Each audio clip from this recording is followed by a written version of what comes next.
ഞാൻ ചെയ്യുന്നത് എനിക്ക് അങ്ങനെ ഒരു സെറ്റ് ഓഫ് ഓഡിയൻസിനെ വെച്ച് ആ ഓഡിയൻസിന്റെ അടുത്തേക്ക് ഏതെങ്കിലും പ്രൊഡക്റ്റോ സർവീസോ കൊണ്ടുവന്ന് പ്രൊമോട്ട് ചെയ്യല്ല. പല സമയത്തും ചില ക്ലയൻസ് നമ്മളെ വിളിച്ച് പറയാറുണ്ട് ലീഡിന് ക്വാളിറ്റി കുറവാണെന്നുള്ളത്. സത്യം പറഞ്ഞാൽ എനിക്ക് ഒരിക്കലും എൻ്റെ ഉള്ളിൽ നിന്നുള്ള കോണ്ടന്റിന്റെ സ്ട്രെങ്ത് ChatGPT ന്ന് കിട്ടിയിട്ടില്ല. കാരണം ആരുടെയും ജോലി പോകില്ല. മേ ബി അറിയില്ലെങ്കിൽ ഒരാളുടെ ജോലി പോകും.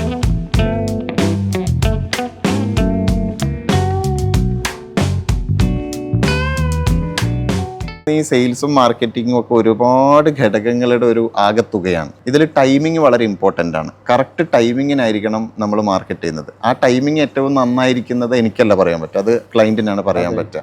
രണ്ടാമത് അവരുടെ പ്രോഡക്റ്റും സർവീസും മാർക്കറ്റിന് ആവശ്യമുള്ളതായിരിക്കണം, അതും ക്ലയൻറ്റിനെ പറയാൻ പറ്റുള്ളൂ, എനിക്കറിയില്ല. ഇനി മൂന്നാമത്തത് ആളുകൾക്ക് മനസ്സിലാവുന്ന രീതിയിൽ ഈ പ്രോഡക്റ്റിനെയും സർവീസിനെയും അവതരിപ്പിക്കണം എന്നുള്ളതാണ്, അതെനിക്ക് പറ്റും. പിന്നെ ആളുകൾക്ക് ഒരു ട്രസ്റ്റും ക്രെഡിബിലിറ്റിയും ഒക്കെ തോന്നണം, ഇത് വിശ്വസിക്കാൻ പറ്റിയ പ്രോഡക്റ്റോ സർവീസോ ആണെന്ന്. അതെനിക്ക് അഷ്വറൻസ് കൊടുക്കാൻ പറ്റും. പിന്നെ അവരുടെ കസ്റ്റമർ ആവാൻ സാധ്യതയുള്ള ഓഡിയൻസിലേക്ക് ഈ പ്രോഡക്റ്റും സർവീസും എത്തണം, അതും എനിക്ക് അഷ്വറൻസ് കൊടുക്കാൻ പറ്റും. ഇനി ആളുകളിലേക്ക് ഇതെത്തി അവർ ഈ ക്ലയൻറ്റിനെ കോൺടാക്ട് ചെയ്യുന്ന സമയത്ത് അവിടെ ഈ പ്രോഡക്റ്റിനെ കുറിച്ചിട്ടുള്ള സംശയങ്ങളൊക്കെ തീർത്ത് കൊടുത്ത് നല്ല രീതിയിൽ ആ സെയിൽ കൺവേർട്ട് ചെയ്യാൻ പറ്റുന്ന ക്ലോസിങ് സ്കില്ലുള്ള ഒരാൾ അവിടെ ഇരിക്കുന്നുണ്ടാവണം. അതെൻ്റെ കയ്യിലല്ല. അപ്പോൾ ഈ വലിയൊരു പ്രോസസ്സിൻ്റെ കുറച്ച് ഭാഗങ്ങളാണ് നമുക്ക് ചെയ്യാൻ പറ്റുന്നത്, ബാക്കി ക്ലയന്റിന്റെ സൈഡിലാണ്. അതായത് രണ്ടുപേരും കൂടെ മ്യൂച്വലായിട്ട് ഇറങ്ങി തിരിച്ചാൽ മാത്രമേ സെയിൽസ് ക്ലോസിംഗ് നടക്കൂ. എക്സാക്ട്ലി, അതെ, തീർച്ചയായിട്ടും അതങ്ങനെ വരുന്നത്. ഇപ്പം പല സമയത്തും ചില ക്ലയൻസ് നമ്മളെ വിളിച്ച് പറയാറുണ്ട് ലീഡിന് ക്വാളിറ്റി കുറവാണെന്നുള്ളത്. അത് ഒരു പരിധി വരെ, അതായത് ആരാണോ ആ കോൾ അറ്റൻഡ് ചെയ്ത് ക്ലോസ് ചെയ്യുന്നത് അവരുടെ എക്സ്പീരിയൻസ് ഇല്ലായ്മയായിട്ട് നമുക്ക് പലപ്പോഴും ഫീൽ ചെയ്തിട്ടുണ്ട്. അത് അവരെ അങ്ങനെയുള്ള ആ ഒരു പൊസിഷനിലേക്ക് എക്സ്പീരിയൻസ്ഡ് ആയിട്ട് വേറെ ഏതെങ്കിലും കമ്പനിയിൽ നല്ല രീതിയിൽ സെയിൽസിൽ എക്സ്പീരിയൻസ് ഉള്ള ആളെ മാറ്റി റീപ്ലേസ് ചെയ്ത സമയത്ത് അവർക്ക് ഇതേ ലീഡ് വെച്ച് നല്ല റിസൾട്ട് കിട്ടിയ ഒരുപാട് ഹിസ്റ്ററി ഉണ്ട്. ഇതേപോലെ എനിക്ക് ഉള്ളൊരു അനുഭവമാണ് ഈ ടൈമിംഗ്. ഒരു സ്കൂൾ അഡ്മിഷൻ ആണ്. അപ്പോൾ അഡ്മിഷന്റെ വീഡിയോ പ്രൊമോഷൻ വളരെ നേരത്തെയാണ് ചെയ്യുന്നത്. നല്ല ബ്രാൻഡഡ് ആയിട്ടുള്ളൊരു സ്കൂളാണ്, നല്ല സർവീസാണ്, നല്ല ക്വാളിറ്റിയാണ്. ഇതെല്ലാം ആളുകളിലേക്ക് എത്തുകയും ചെയ്തു. ഈ ഒരു വീഡിയോ ജനങ്ങൾ ഏറ്റെടുത്തു, മില്യൺസ് ഓഫ് വ്യൂസും ഷെയറും ഒക്കെയാണ്. പക്ഷേ ലീഡ് വരുന്നില്ല. എന്താ കാരണം? എനിക്ക് തോന്നുന്നു മലയാളികൾ ഈ ജൂൺ അടുപ്പിച്ചിട്ട് ഒരാഴ്ച മാത്രം ബാക്കി ഉണ്ടാകുമ്പോഴാണ് ഡിസിഷൻ എടുക്കുള്ളൂ. അപ്പൊ ഇത് നമ്മൾ മാർക്കറ്റ് ചെയ്തത് കുറെ നേരത്തെ ആയിപ്പോയി. അവിടെയാണ് ഈ ബ്രാൻഡിങ്ങിന്റെ പവർ. അതായത് ആ വീഡിയോ സ്വീകരിച്ച ആൾക്കാർ ബ്രാൻഡിങ്ങിലേക്കാണ്. ആ സെയിം സാധനം അല്ലെങ്കിൽ അതിന്റെ ഒരു കണ്ടിന്യൂ ആയിട്ട് അടുത്തൊരു വീഡിയോ കറക്റ്റ് ടൈമിന് നമ്മൾ ഒരു ഓർമ്മപ്പെടുത്തൽ നടത്തണം. ചെയ്തിരുന്നെങ്കിൽ അത് ബിസിനസ് ആയിട്ട് മാറി. അത് ഓൾറെഡി അവിടെ ബ്രാൻഡ് ബിൽഡായി. അതുകൊണ്ടാണ് ആ വീഡിയോ റീച്ച് ആയതും കൂടുതൽ ആൾക്കാർ ഏറ്റെടുത്തതിന്റെ റീസൺ അതാ. ഓൾറെഡി ആ സ്കൂളിനുള്ള ബ്രാൻഡിങ് അവിടെ നടന്നിട്ടുണ്ട്, പക്ഷേ സെയിൽസ് നടന്നിട്ടുണ്ട്. അതിന്റെ റീസൺ ഈ ടൈമിംഗ് ആണ്. നമ്മൾ ചുറ്റും കാണുന്ന മറ്റുള്ള ഇൻഫ്ലുവൻസ് അല്ലെങ്കിൽ വ്ളോഗേഴ്സിന്റെ വീഡിയോ കണ്ടന്റ് എടുത്ത് നോക്കുന്ന സമയത്ത് അതിൽ നിന്ന് ഭയങ്കര ഡിഫറെൻ്റ് ആണ് മുസാഫറിന്റെ വീഡിയോ. അപ്പോൾ മുസാഫർ ഒരു വീഡിയോ ചെയ്യുന്ന സമയത്ത് അല്ലെങ്കിൽ ഒരു പ്രോഡക്റ്റ് ചൂസ് ചെയ്ത് അവർക്കുള്ള വീഡിയോ ചെയ്ത് കൊടുക്കുന്ന സമയത്ത് എന്തൊക്കെയാണ് ശ്രദ്ധിക്കാറ്? ഞാൻ ആക്ച്വലി കുറേ കാര്യങ്ങൾ ശ്രദ്ധിക്കുന്നുണ്ട്. ഒന്ന്, സാധാരണ എല്ലാവരും പറയുന്നത് പോലെ ഓഡിയൻസിൻ്റെ ഒരു അറ്റൻഷൻ ഗ്രാബ് ചെയ്യാനുള്ള ഒരു എന്തെങ്കിലും ഒരു ക്യൂരിയോസിറ്റി, ഒരു ഹൂക്ക് ഞാൻ കൊണ്ടുവരും. പിന്നെ ഞാൻ പറയുന്നത് ഒരു അവയർനെസ് കോണ്ടന്റ് ആണെങ്കിലും ശരി, അല്ലെങ്കിൽ ഏതെങ്കിലും ഒരു പ്രോഡക്റ്റോ സർവീസോ പ്രൊമോട്ട് ചെയ്യുന്നതാണെങ്കിലും ശരി, ഇതിന് ആളുകളുടെ ഒരു ഇമോഷനുമായിട്ട് കണക്ട് ചെയ്യാൻ ഞാൻ ശ്രദ്ധിക്കാറുണ്ട്. കാരണം ആളുകൾക്ക് ഇമോഷണലി ഇത് എവിടെയെങ്കിലും ഒന്ന് കണക്റ്റ് ആവണം. ഇമോഷണലി കണക്റ്റ് ആവുന്നത് കൊണ്ട് മാത്രമേ കാര്യമുള്ളൂ. അപ്പോൾ അത് കണക്ട് ചെയ്യാൻ വേണ്ടിയിട്ട് ഞാൻ പലപ്പോഴും ശ്രദ്ധിക്കാറുണ്ട്. പിന്നെ എനിക്ക് തോന്നുന്നത് എൻ്റെ ബാക്ക്ഗ്രൗണ്ട് സെയിൽസ് ആൻഡ് മാർക്കറ്റിംഗ് ആയതുകൊണ്ട് അതൊരു പരിധി വരെ ഈ കാര്യങ്ങൾക്കൊക്കെ എന്നെ ഹെൽപ്പ് ചെയ്യുന്നുണ്ട്. RJing ആൻഡ് സെയിൽസ്, ഇത് രണ്ടും തമ്മിലുള്ള ഒരു കോമ്പിനേഷനാണ് ഒരു പക്ഷേ എൻ്റെ ഒരു കോണ്ടന്റ്. അതായത് ഒരു RJ ഈ 1.5 മിനിറ്റിനുള്ളിൽ എങ്ങനെ തീർക്കണം എന്ന് തീരുമാനിക്കും. അതെ, ഒരു സെയിൽസ്മാൻ ഏതൊക്കെ രീതിയിൽ ഇമോഷൻസിലൂടെ ആൾക്കാരിലേക്ക് കണക്ട് ചെയ്യാൻ പറ്റുന്നുള്ളത്. എക്സാക്ട്ലി. അല്ല, അത് ഞാൻ പലപ്പോഴായിട്ട് ശ്രദ്ധിച്ചിട്ടുണ്ട്. മുസാഫറിന്റെ ഫോളോവേഴ്സിനേക്കാളും എത്രയോ മടങ്ങാണ് മുസാഫറിന്റെ വ്യൂസ് പലപ്പോഴും ഞാൻ കാണുന്നത്. അതായത് ഏതൊരു ഇൻഫ്ലുവൻസറിനും ബ്ലോഗർക്കും ഒരു സെറ്റ് ഓഫ് ഓഡിയൻസ് ഉണ്ടാവും. ഈ ഓഡിയൻസിനിടയിലേക്കാണ് അവർ അവരുടെ കോണ്ടന്റ് കൊണ്ടുവന്നിട്ട് കൊടുക്കുന്നത്. അതിപ്പോൾ ഏതെങ്കിലും ഒരു പ്രോഡക്റ്റോ സർവീസോ പ്രൊമോട്ട് ചെയ്യാനാണെങ്കിലും ഈ ഓഡിയൻസിൻ്റെ അടുത്തേക്ക് പ്രൊമോട്ട് ചെയ്യുകയാണ്.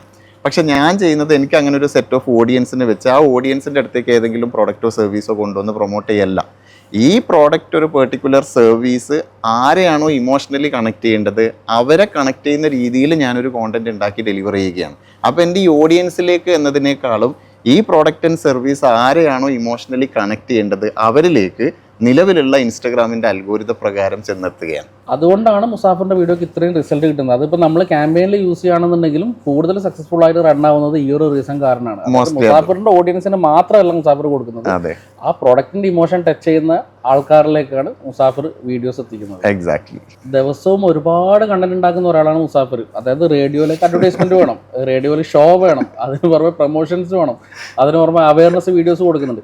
ഈ കണ്ടന്റൊക്കെ ഉണ്ടാക്കാൻ വേണ്ടിയിട്ട് നമ്മുടെ ഈ ChatGPT, ജെമിനി പോലെയുള്ള AI പ്ലാറ്റ്ഫോം യൂസ് ചെയ്യാറുണ്ട്. അത് വൻ കോമഡിയാണ്. എൻ്റെ ഉള്ളിൽ ഒരു കോണ്ടന്റ് ക്രിയേറ്റർ ഉണ്ട്. അപ്പം ഞാനൊരു കോണ്ടന്റിനെ ഗ്രഹിച്ചു കഴിഞ്ഞാൽ എൻ്റെ ഉള്ളിലുള്ള കോണ്ടന്റ് മെഷീന് നാച്ചുറലി എനിക്കൊരു സംഭവം തരാറുണ്ട്.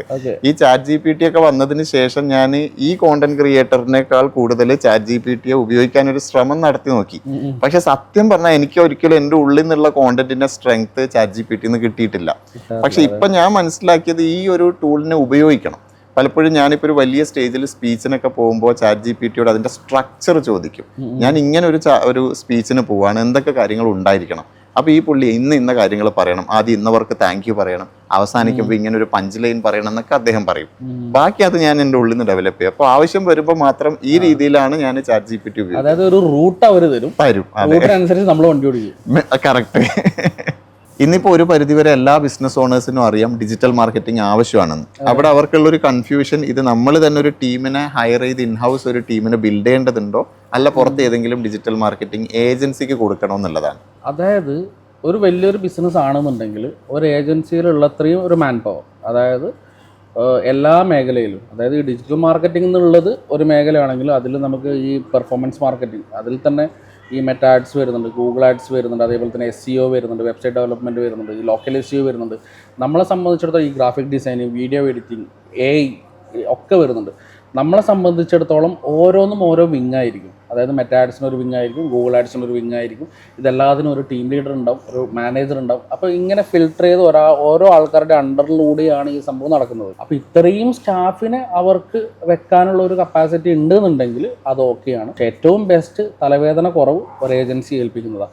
1-2 ആൾക്കാരെ വെച്ച് ഒരു ഡിജിറ്റൽ മാർക്കറ്റിംഗ് വിങ് ഉണ്ടാക്കാനാണെന്നുണ്ടെങ്കിൽ ഏറ്റവും ബെസ്റ്റ് ഏജൻസിയെ ചൂസ് ചെയ്യാന്നുള്ളത് തന്നെയാണ്. എന്തായാലും കുറച്ചധികം മാൻ പവർ നമുക്ക് ആവശ്യമുണ്ട് തീർച്ചയായിട്ടും. കാരണം വെച്ചാൽ ഒരാളെ കൊണ്ട് മാത്രം ചെയ്യാൻ പറ്റുന്ന ഒരു ജോലിയല്ല ഇത്. അതിപ്പോൾ നമ്മൾ ഡിജിറ്റൽ മാർക്കറ്റിംഗ് എന്നുള്ള, അത് ഞാൻ നേരത്തെ പറഞ്ഞ പോലെ തന്നെ ഡിജിറ്റൽ മാർക്കറ്റിംഗ് എന്നുള്ളത് ഒരു വിങ് ആണെന്നുണ്ടെങ്കിൽ അതിൻ്റെ ഉള്ളിൽ ഓരോ സബ്ബായിട്ട് ഒരുപാട് സംഭവങ്ങൾ വരുന്നുണ്ട്. ഇപ്പോൾ നമ്മൾ ഒരിക്കലും മെറ്റാഡ്സ് ചെയ്യുന്ന ഒരാളെ കൊണ്ട് SEO ചെയ്യിക്കില്ല. എല്ലാ ഏരിയയിലും AI വന്നുകൊണ്ടിരിക്കുകയാണ്. ഡിജിറ്റൽ മാർക്കറ്റിങ്ങിനും അതുപോലെ ബ്രാൻഡിങ്ങിനും ഒക്കെ AI സഹായിക്കും എന്നാണ് ഇപ്പൊ പറയുന്നത്. അങ്ങനെയാണെങ്കിൽ കുറച്ചുകൂടി കഴിയുമ്പോൾ ഫ്യൂച്ചറിൽ നിങ്ങളെ പോലുള്ള ബ്രാൻഡിങ് ആൻഡ് മാർക്കറ്റിംഗ് എക്സ്പേർട്സിന്റെ ഒക്കെ ആവശ്യമുണ്ട്. ഇതൊരു വെല്ലുവിളിയാവില്ല നിങ്ങൾക്ക്? അതായത് ഈ ക്യാമറയും ഫോട്ടോഷോപ്പൊക്കെ വന്ന സമയത്ത് ആർട്ടിസ്റ്റിന് പേടിയുണ്ടായിരുന്നു പണി പോകുന്നുള്ളത്. അവരാണ് ഏറ്റവും നന്നായിട്ട് ഫോട്ടോഷോപ്പിൽ ആർട്ട് ചെയ്യുന്നത്. അതേപോലെ തന്നെ കമ്പ്യൂട്ടർ വരുമ്പം കമ്പ്യൂട്ടർ ആൾക്കാരെ റീപ്ലേസ് ചെയ്യും, പിന്നെ പണി പോകുന്നൊക്കെയുള്ള ഒരു സംഭവം ഉണ്ടായിരുന്നു. ഇപ്പൊ കമ്പ്യൂട്ടർ ഒരു ടൂളാണ്. അതേപോലെ തന്നെയാണ് AI ഒരു ടൂളാണ്. അപ്പൊ AI തീർച്ചയായിട്ടും നമ്മൾ പഠിച്ചിരിക്കേണ്ട ഒരു സംഭവമാണ്. AI കാരണം ആരുടെയും ജോലി പോകില്ല. മേ ബി AI അറിയില്ലെങ്കിൽ ഒരാളുടെ ജോലി പോകും. AI പഠിക്കാതിരുന്നാൽ അയാളുടെ ജോലി പോകും. AI കാരണം ഒരാളുടെ ജോലി പോകില്ല. പുതിയ ഓൺടർപ്രണേഴ്സിന് വേണ്ടിയിട്ട് ഞാൻ ചോദിക്കുന്ന ചോദ്യമാണ്, മാർക്കറ്റിംഗ് ആൻഡ് ബ്രാൻഡിംഗ് എന്നൊക്കെ അവരെപ്പോഴും കേൾക്കുന്നുണ്ട്. ഇത് രണ്ടും തമ്മിൽ എന്താണ് ബേസിക് ആയിട്ടുള്ള ഒരു വ്യത്യാസം? ചുരുക്കി പറയുകയാണെന്നുണ്ടെങ്കിൽ ബ്രാൻഡിങ് നാളേക്കും മാർക്കറ്റിംഗ് ഇന്നേക്കുമാണ്. അതായത് മാർക്കറ്റിംഗ് ചെയ്ത് കഴിഞ്ഞാൽ നിങ്ങൾക്ക് സെയിൽസ് വരും. ബ്രാൻഡിങ് ചെയ്യുന്നത് ബ്രാൻഡ് ബിൽഡ് ചെയ്യാൻ വേണ്ടിയിട്ടാണ്. അതായത് ഒരു പബ്ലിസിറ്റി ഉണ്ടാക്കി, ക്രെഡിബിലിറ്റി ഉണ്ടാക്കി, ട്രസ്റ്റ് ബിൽഡ് ചെയ്യാൻ വേണ്ടിയിട്ടാണ്. അത് നാളേക്കാണ്. ഇന്ന് ബ്രാൻഡ് ചെയ്ത് കഴിഞ്ഞാൽ നാളെ നിങ്ങൾ ഇന്ന് ഉണ്ടാക്കുന്ന സെയിൽസിന്റെ 10 മടങ്ങ് ഉണ്ടാക്കാൻ വേണ്ടി പറ്റും. അപ്പോൾ ഒരു ബിസിനസ്സിലേക്ക് ഇറങ്ങുന്നയാൾ തുടക്കത്തിൽ തന്നെ ഇത് രണ്ടും ചെയ്യേണ്ട ആവശ്യമുണ്ടോ? അല്ല, മാർക്കറ്റിംഗ് രണ്ടും ചെയ്യുന്നതാണ് നല്ലത്. ഏതെങ്കിലും ഒന്നേ ചെയ്യാൻ പറ്റുമെങ്കിൽ ഏതാണ് ഒരാൾ? മാർക്കറ്റിംഗ് ആണ് ബെസ്റ്റ്. കാരണം മാർക്കറ്റിംഗ് ഉണ്ടെങ്കിലേ സെയിൽസ് വരുള്ളൂ. ബ്രാൻഡിങ് ചെയ്ത് കഴിഞ്ഞാൽ ഇന്ന് ബെനിഫിറ്റ് ഉണ്ടാവില്ല, നാളേക്കാണ് ബെനിഫിറ്റ് ഉണ്ടാവുക. അപ്പോൾ എന്തായാലും തൽക്കാലം നമ്മളിതിപ്പോൾ ഇവിടെ അവസാനിപ്പിക്കുകയാണ്. അധികം വൈകാതെ വീണ്ടും കാണാം. എങ്ങനെ ഉണ്ടായിരുന്നു എക്സ്പീരിയൻസ്? ഫസ്റ്റ് എക്സ്പീരിയൻസ് അല്ലേ, ക്യാമറക്ക് മുന്നിൽ ഇങ്ങനെ? അതെ, എന്തായാലും നൈസ്. ആക്ച്വലി സംസാരിക്കുന്ന സമയത്ത് എനിക്ക് ക്യാമറ ഉണ്ടെന്നുള്ളൊരു ഓർമ്മയില്ലായിരുന്നു, മറന്നിരുന്നു അല്ലേ? അതാണ് ഒരാളുടെ വിജയം കേട്ടോ. അപ്പൊ എന്തായാലും സന്തോഷം.